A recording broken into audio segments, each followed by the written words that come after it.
This is February the 2nd, 2013, and I am interviewing Miss Elinor Caddell. We're out at Matthews, North Carolina, in the retirement center. Axe Retirement. Axe Life, Retirement. Life Community Retirement. First question we have is, what year were you born? I was born December the 5th, 1922. Okay. And where were you born? Atlanta, Georgia. Okay. And were you raised in Charlotte? Yes. Okay. So how old were you when you moved to Charlotte? 6 weeks. Oh, Wow. okay. Okay. Why did your family come to Charlotte? My daddy was transferred. Okay, that's one of the questions I have down on here. What did your father do for a living? He worked in automobile parts sales. Okay. And where was he from originally? Carthage, North Carolina. Okay, so he came home to North Carolina. And where was your mama from?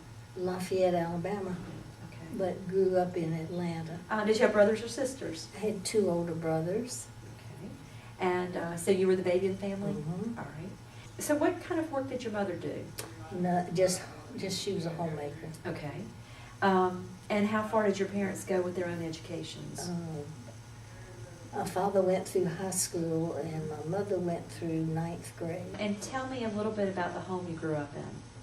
Back then, in those times, it was just coming out of the Depression. Mm-hmm. And of course, we didn't, on all looking at it, you were poor. Mm-hmm. But we didn't think we were poor because we didn't know any better. Mm-hmm.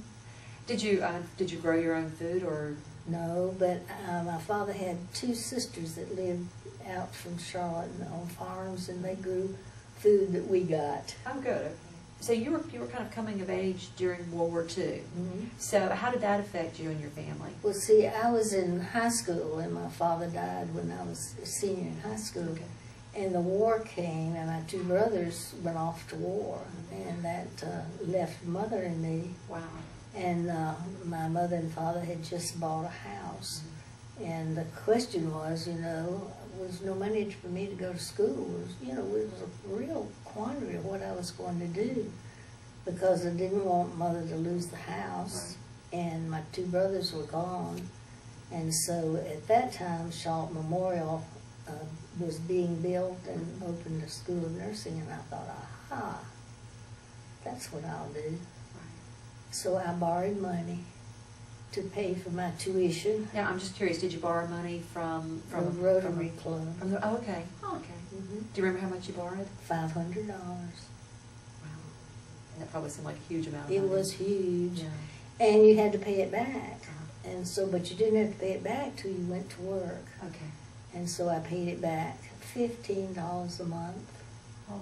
till it was all paid back. My That's mother had never worked outside the home or anything, and she wasn't too gung-ho of my being a nurse.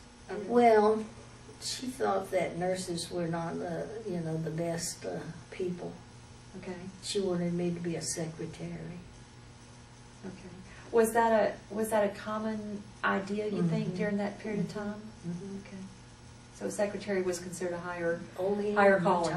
Or I knew it couldn't be a teacher because there was no money for education or anything. But teaching and secretary were the highest. Okay. And later in life, she thought it was her idea anyway. I love it. I love it. So Yeah. she did change her mind. What types of nursing programs were available at the time? You said Charlotte Memorial had just opened up. What other options? Most of the nursing was diploma, hospital schools of nursing. They were very rare. In fact, I don't think I even thought about it until after I'd been, working and going through the educational process. But there were very, very, very few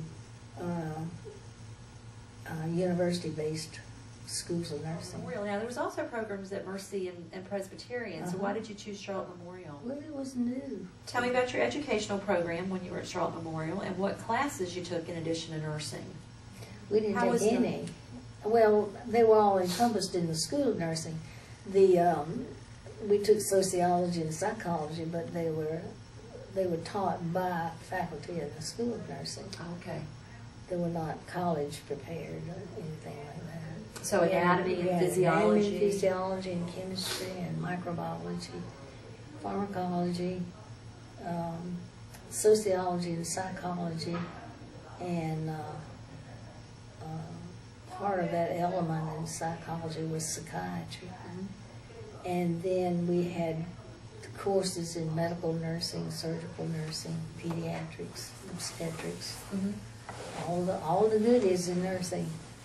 So everything was just taught by nursing instructors. That's Well, in the beginning, a lot of them were taught by doctors because there were not any instructors in those different specialties. We had to do return demonstrations too, and you had so many procedures you had to do before you were allowed to do them by yourself.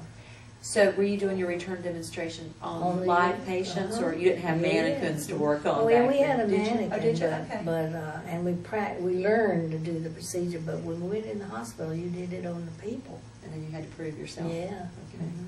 Well, see, I joined the Cadet Corps.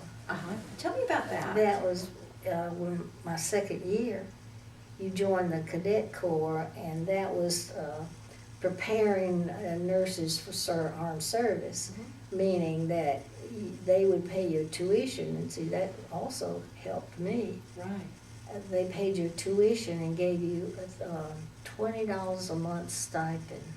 $20 a month was pretty good stuff. Yeah.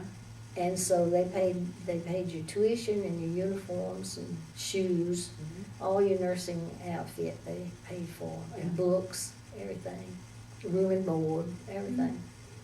So I got to save some money, which I put back over in my home. And the only stipulation that they had for the Cadet Corps was that you sign up for a branch of service, because the war was going on. Right. And so we did. And you could go to Indian service, American Indian service, or the Army, or the Navy. And at that time, they didn't have Marines, nurse Marines and Air Force. So you could sign up for one of those three services. And I signed up for the Navy and went to Atlanta for my physical. And so I was all prepared to go into the Navy. And I got a letter that said the Navy wasn't taking any more nurses.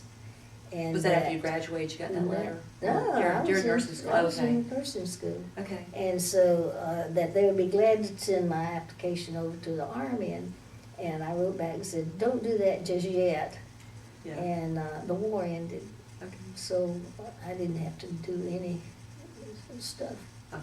What was your typical day like as a nursing student? Now, I'm guessing that probably varied from year to year. So, Well, when you first even started, when we first started, we went on at 7. We had what was called split hours. okay, You worked 7 to 10 and came back from 3 to 7. And in between 10 and 3, you went to class. okay. So you had 12-hour days. Yeah, 12-hour but they were days. broken up. So, okay. What sort of duties did you perform outside those directly supervised by a faculty member? So it sounds like at the beginning you had to get signed off. We call them competencies now, but you had call to. them signed off. You got signed off on Yeah. certain skills that you did. All and, the procedures that you learned in nursing, basic nursing, you had to be checked off. Okay. And so from that point on, you were just kind Then you were of free to go and do what needed to be done, right? Okay. And Was there always a faculty anything that member? you didn't know how to do, like if something will come up strange, the supervisor or head nurse would, or your instructor would check it out. Was there always an instructor on the floor with you? Okay. She usually rotated through several floors. Okay. So tell me about your instructors. Do you know anything about do you remember anything about their own educational or career backgrounds, where they would have come from? You said some of them were doctors. Well, most of the ones that taught anatomy and physiology and the sciences were physicians there that worked at the hospital. And the instructors, the director of the school when I entered was Grace Lindsay. She came from the University of Maryland. And she had that lacy, very lacy, frilly cap that was fluted, and there was somebody not recently that they were doing, that was visiting there, had a cap like that. I know the ones you're talking Yeah. about. They're pretty. Yeah, very delicate looking, and fluted, I think it was. She was our instructor, and the pharmacist was our pharmacy teacher, and let's see. So the nursing instructors in relationship to you guys, were they much older? Oh yeah. Or did they seem much Oh, yeah. older? But Oh, they yeah. but they were Yeah. pre-established nurses at the time. Mhm. Tell me about your student uniform. You said you were. It was did you one help with the piece. Okay. It was one piece. Yeah. And it was blue and white striped, and the apron, and it just sort of had rippers. Did your class get any say-so in designing the uniform, or was that pretty much a standard uniform at the time? But we designed the cap and the pin. So tell me the history of the cap. I know I've read parts of it before, but tell me what you remember about Well, designing the cap. we didn't have a cap, see, when we Right. started, and so we all got together and decided on caps. So some of us would design and submit, and design and submit, and so we finally designed. And I'm not bragging, but I was instrumental in the first cap. Okay. And I remember there's points. Is it 5 points on the Uh-huh. cap? When I went in nursing school, we had 22 students in the original class. 11 graduated. Wow. So they dropped out for different reasons. Some of them got married. Their soldier boyfriend said, "You either marry me now or never," you know. So even And, if their boyfriends had gone off to war and weren't there once they got married, they They were couldn't out. stay in nursing school. Really? Mhm. Wow.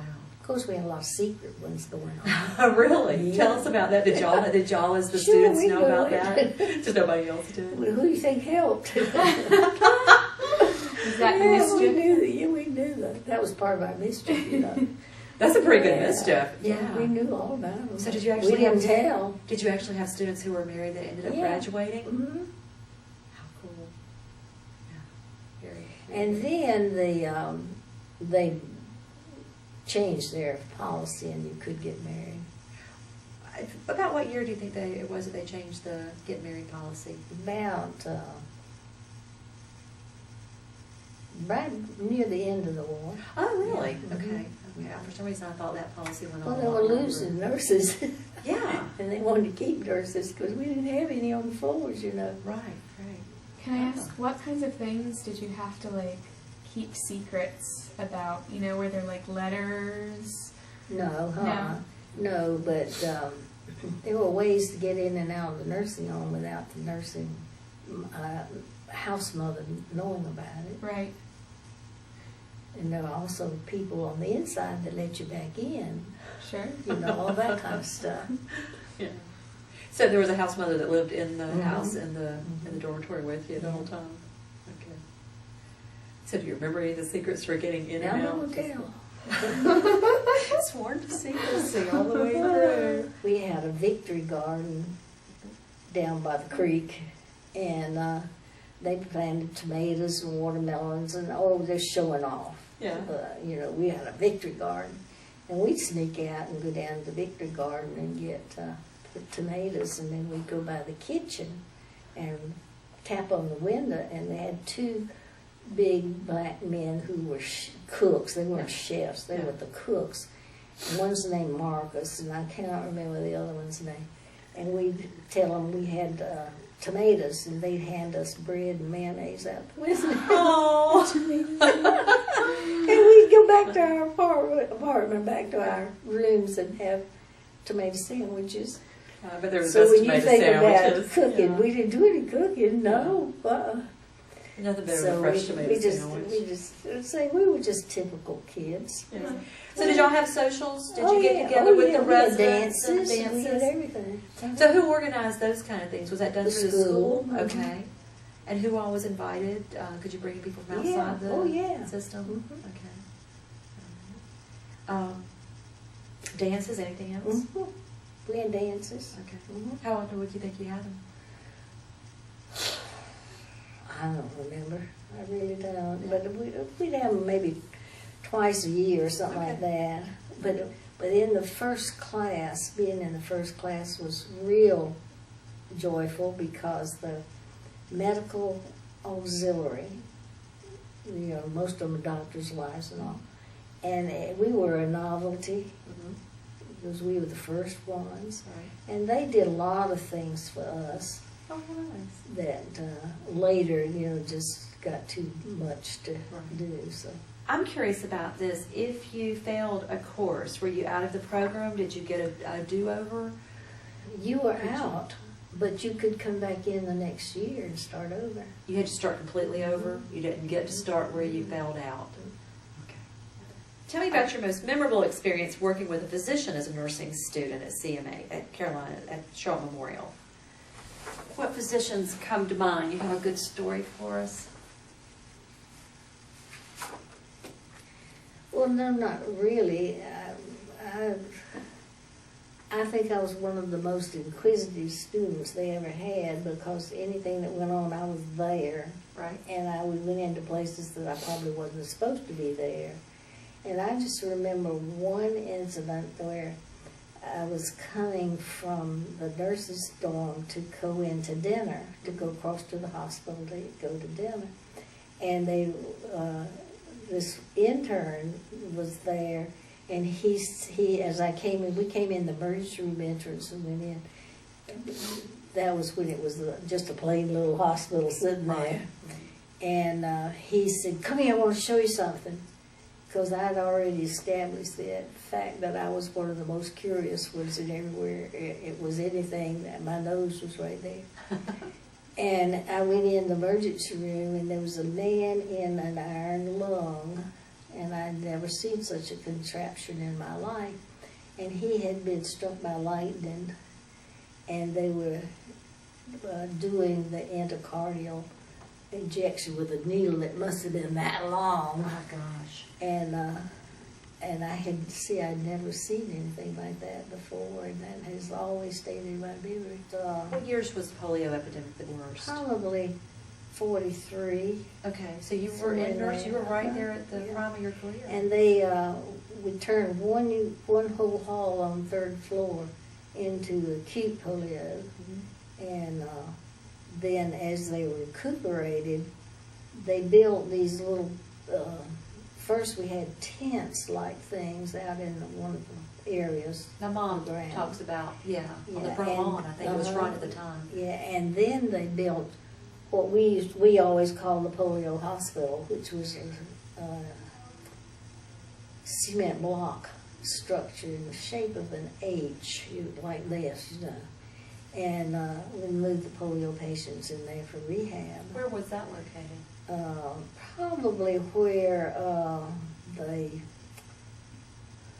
rehab hospital is. Okay. Okay. Down by the creek, Oh, okay. we called it. Yeah, okay. Mm-hmm. Mhm. Wow. So, How many years did that epidemic last? well, see, they finally closed it and opened one in Greensboro, polio hospital in Greensboro. So most of the long-term people were transferred to Greensboro. Okay. So it wasn't long because they started a building program, I think, pretty close to then at Memorial. So they were building the rehab, and then the health department used to be back down in there too. The health department is actually, that building is actually the building that we're in now. Mhm. Yeah. Paige, is looking back, do you think you were well trained for the work you did when you finished nursing school? Of course, it's the quote educational process has changed so radically because we didn't have computers and everything was done by hand, and we were there at the patient's bedside constantly.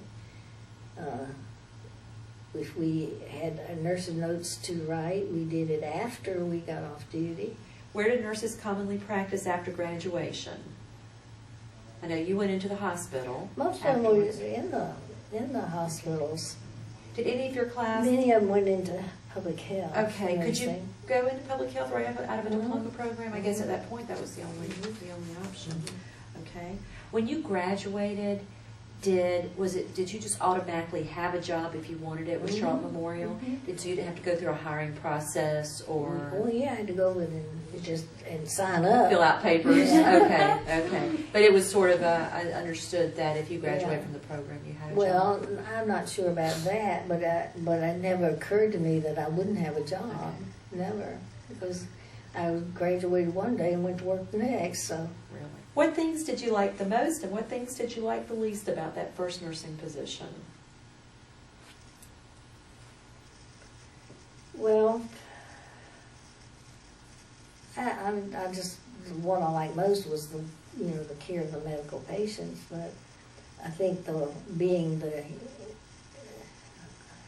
least experienced nurse, you got you got to be on night duty the most, and 3 to 11 the most, because the other ones that had been there a while chose 7 to 3, of course.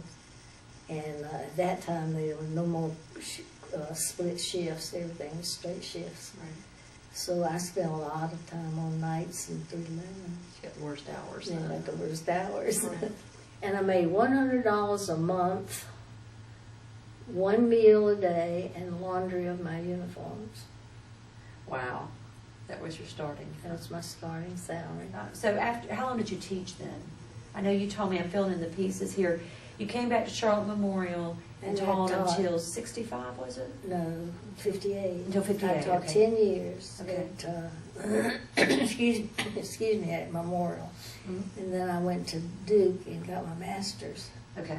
And I taught 5 years at Duke in the school of Oh, nursing. okay. I missed that part of it. Okay. And then Mrs. Edith Brocker was the associate dean at Duke. Mm-hmm. And Bonnie Cone asked her if she would come to UNCC and open a school of nursing. Describe how you balanced your personal life with your nursing career. I don't know how to answer that. Well, and it's funny because as I was asking the question, because, I'm thinking, how would I because answer that? I decided when I went into nursing school that I had to support my mother, and I Right. wanted to keep my house, or the house that they bought. Right. And so much of what I did was preparing for more nursing career than just hospital bedside nursing. Right. So I borrowed some more money and went to, after I graduated from Memorial Hospital, and I went to Duke to get my baccalaureate degree. And then I came, and so all of my time was really spent in working and going to school, because I went to school part-time So help me get my. and then worked too. So you graduated from Charlotte Memorial in what, 44? 44. 44. So how long a time between then and going on to Duke to get your bachelor's? I went to Duke in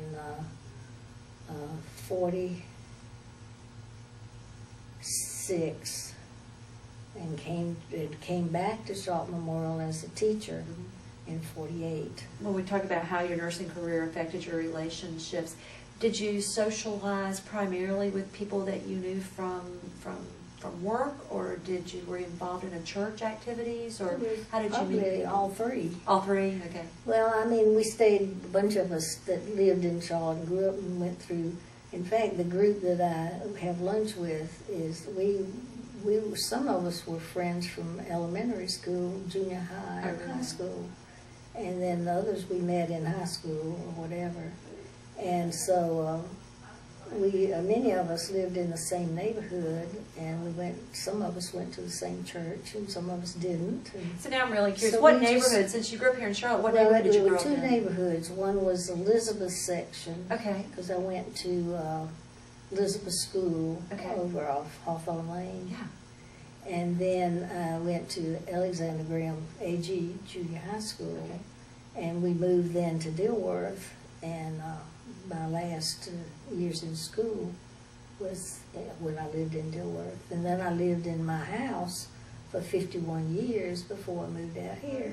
Has nursing changed very much since you started to As practice? ever. You started talking about the computers. We've talked, I know, a lot about the various jobs that get delegated now. You know, like everything's done in dietary and dietitians and all the sterilization processes. And Well, now it's all prepackaged. Right. Yeah. So many changes. Mm-hmm. Do you think it's easier or harder nowadays to be a nurse than when you started? It depends on what you call nursing, You want to talk about that?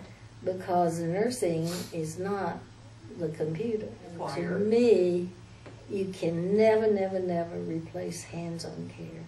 Do friends and neighbors ask you for advice Oh, about yeah. health problems? That's going on here too. What health problems were of greatest concern to people through the years that people have asked you about? Curious about that. Oh, I have a pain here in my left side. Would you tell me what that is? Oh gosh, that's true. Do you keep an MRI or a CAT scan in your room? So it's diagnostic type issues. Well, Yeah.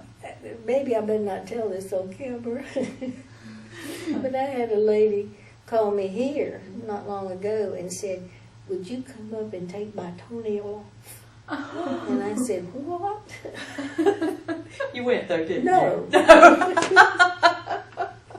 How did changes in technology affect nursing during your career? Well, you had to keep up. You had to learn it and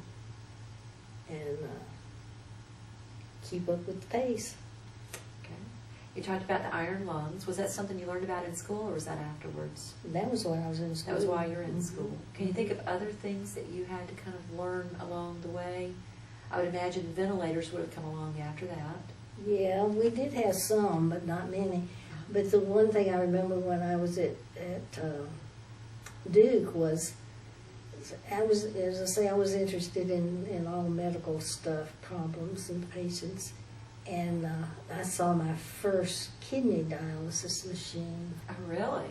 And it was a big tube with the rotating drum in it. And that was back, my dad had a friend who had to go to Duke twice a Mhm. week to get dialysis. You couldn't get dialysis. Mhm. I mean, nowadays, they're practically on every street corner around here. We you have at peritoneal home. dialysis Peritoneal here. at home, Oh, yeah. uh-huh. So you were in on the beginning of that first kidney dialysis. Wow, I hadn't thought about that one. How have nurse-physician relationships changed during your career? Do you feel like they have?